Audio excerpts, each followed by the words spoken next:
back to my channel. My name's Jane, and in today's video I am going to talk about the 6 real reasons why Asians, particularly Vietnamese like myself, remain on the thinner side compared to our Westerners. Okay, so just giving you some background, my parents immigrated from Vietnam here in the 1980s, and they've lived here since, and that's when I was born with my younger sister. So I have been brought up in Australia and have been exposed to the Western diet and all these Maccas and KFC in your face every metre, every time you're driving on the motorway. So even with all the Maccas in our face and KFC just telling us to, shove it in our stomach, my family in particular have remained the same weight since I've been born. And I just want to, just discuss the reasons why, and perhaps that may help you in some way if you're trying to diet or trying to maintain your weight. Maybe these tips will help you in that. Alright, so reason number 1, we're going to start right at the table, literally. So most Asians that I know that live here in Australia, they eat meals at a proper fucking table. Simple as that. I mean, I know that we live busy lives now, and you gotta watch that Netflix freaking episode of what the hell, or a YouTube video, or whatever you need to watch. Everyone has time to take out in their day to eat a proper meal at a table for at least half an hour. I mean, I'm not telling you to eat for 2 hours. The thing is, research shows that it takes 20 minutes for our bloody tiny brains to register and let us know that we're full. So if you shove that meal down your throat within 5 minutes, it takes another more than 15 minutes for our brain to say, oh, actually, mate, yeah, you're full, so stop eating, bitch. But if you don't take that time, that 20 minutes out, more than 20 minutes to eat your meal, to chew down your meal and to experience the flavour, then you're more likely to overeat and get fat. So with my family, breakfast, lunch, dinner at the table, and with no TV on either, so no distractions at all.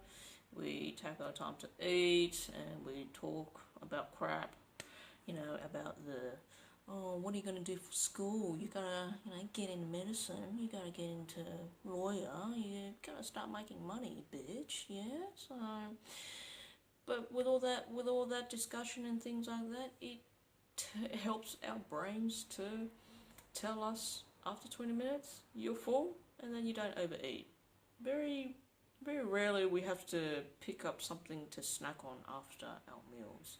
And I think the main reason is that we did take the time out to finish our meal. Reason number 2 is we go all out just to get the best quality produce. So for example, instead of going to one store to get every single ingredient for the week, my family and myself go all different places that specialise in each ingredient. So my family does not have a problem at all going over an hour away just to get fish, or even better, spend a whole weekend trying to catch fish just to get the freshest produce.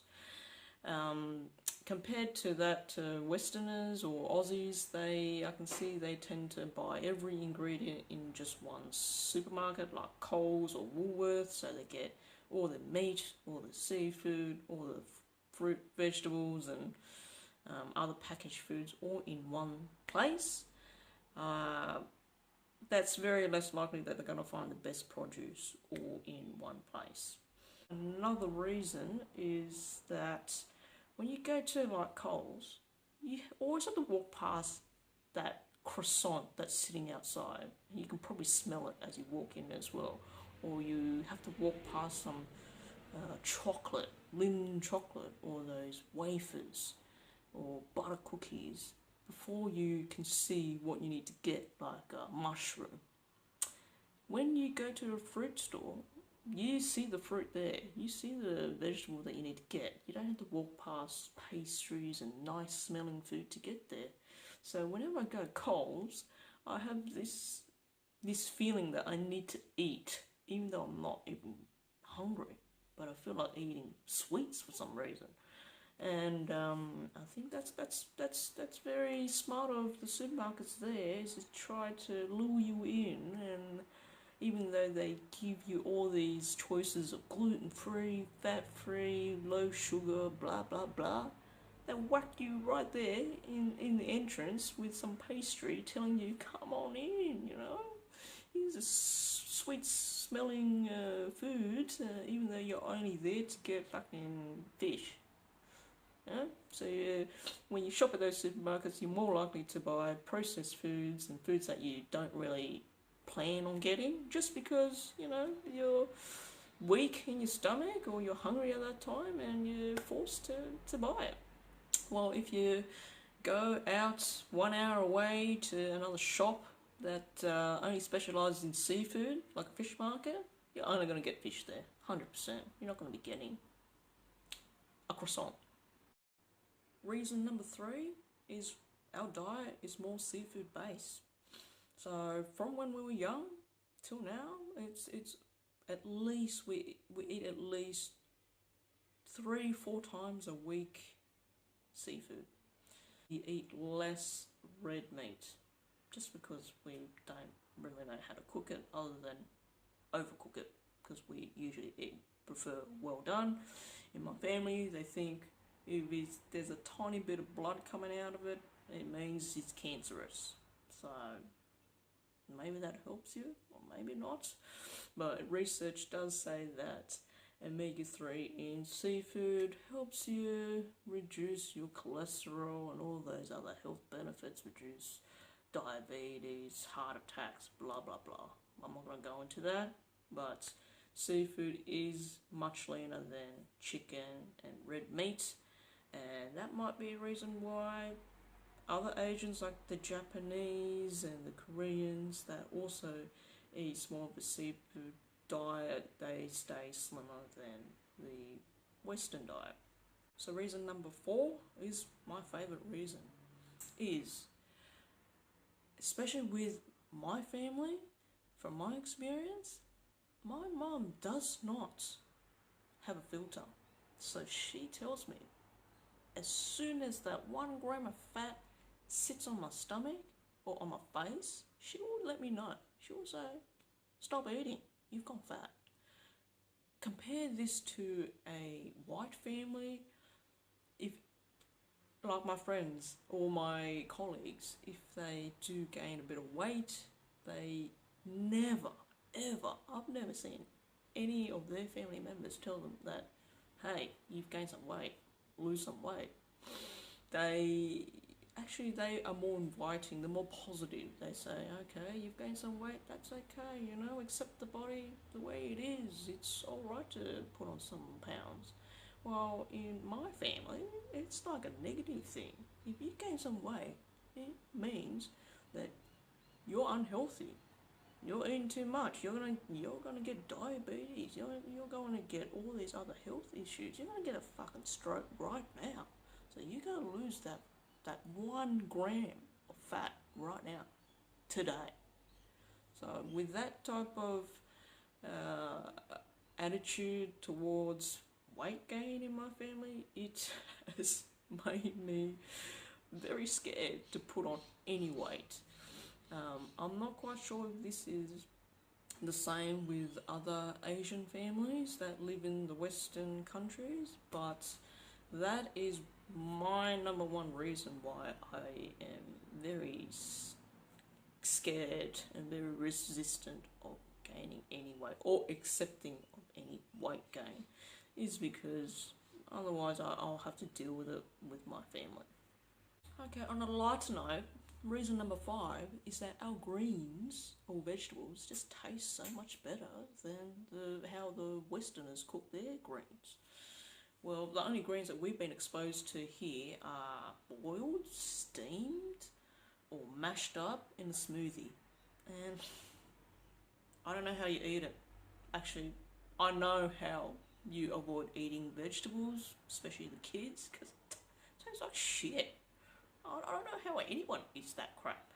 I mean, unless you're adults now and you're health conscious, and you know you gotta get that avocado in, or that kale in, and whack it in a smoothie. But kids, people who have actual taste buds, can't stomach that shit. But on the other note, with Asian diet, they cook their greens in flavour. They stir fry it, or you know, they put some oyster sauce or or marinate it, or even put it on a skewer with meat and they grill it. We use different methods to cook our greens, not just one way like the Westerners do. They just steam it and then they whack on like a thick sauce of gravy. It gets so bland. It just doesn't taste good. That's why the Westerns are more inclined to eating more of a protein-based diet. Is because the meat tastes better than the bloody vegetables. But in Asian dishes, the vegetable tastes just as good as the meat, and we end up, even as children, as kids, end up eating vegetables without telling us to do so. Sometimes I eat more of the vegetables than the meat because it tastes even better. So if Westerners maybe put more flavour into their veggies, they're less likely to need to tell people or their kids to eat them because it tastes good. So that's another tip there. Okay, and the last reason, if you made it, number 6, is food perception. Alright, so Asians, we all know, we always celebrate everything with food. Food is something that we just cannot get enough of. We're obsessed with it. It's a disorder. So Asians, especially with my family, we choose food because of the flavour. We choose it because we want to eat it. We're craving it. We can taste it already. And nothing is going to stop us from buying that food because we're going to eat it.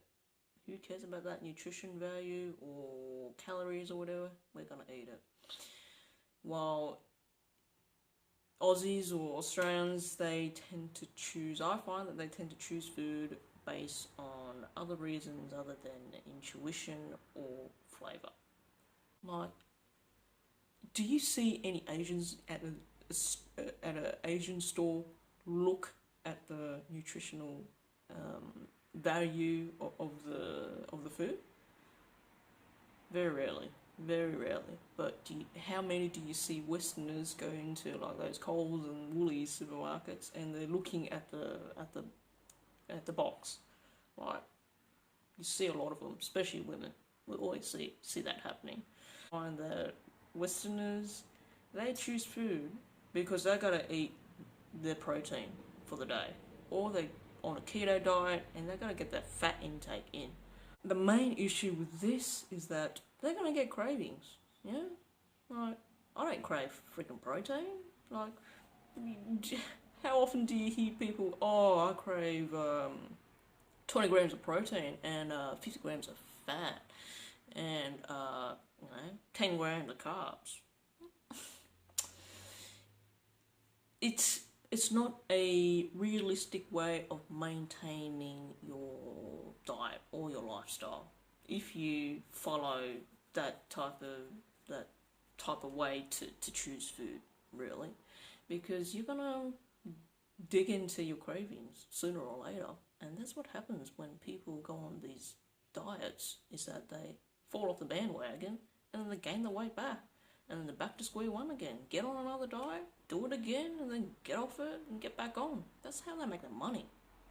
You know, these diets just aren't sustainable. And I find that the main reason that doesn't work is because it doesn't teach you how to maintain it for the rest of your life. Like, do you want to choose food based on the nutritional content for the rest of your life? Do you want to read that nutrition value for the rest of your life with every food you choose? Me? Fuck no, mate. I choose that bloody soy sauce because I'm gonna marinate that in my meat. It's got sugar, it's got everything, it's got flavour. I can taste it already. I'm gonna fucking choose it. I don't care if there's SMG or whatever's in there. So that's a bit harsh, but it's I think that's the number one thing, that Westerners are always fluctuating in their weight and they're obese, and then they keep increasing that trend is because they're always on a freaking yo-yo diet. And so those are the 6 reasons I believe the Asians are less likely to be overweight or obese, even if they're living in a Western country, compared to Westerners. So, thank you for watching. Let me know what you think. Tell me if there's anything that I've missed that are juicier than my 6 reasons. And like, subscribe, dislike, hate me. Fuck yeah, just comment below.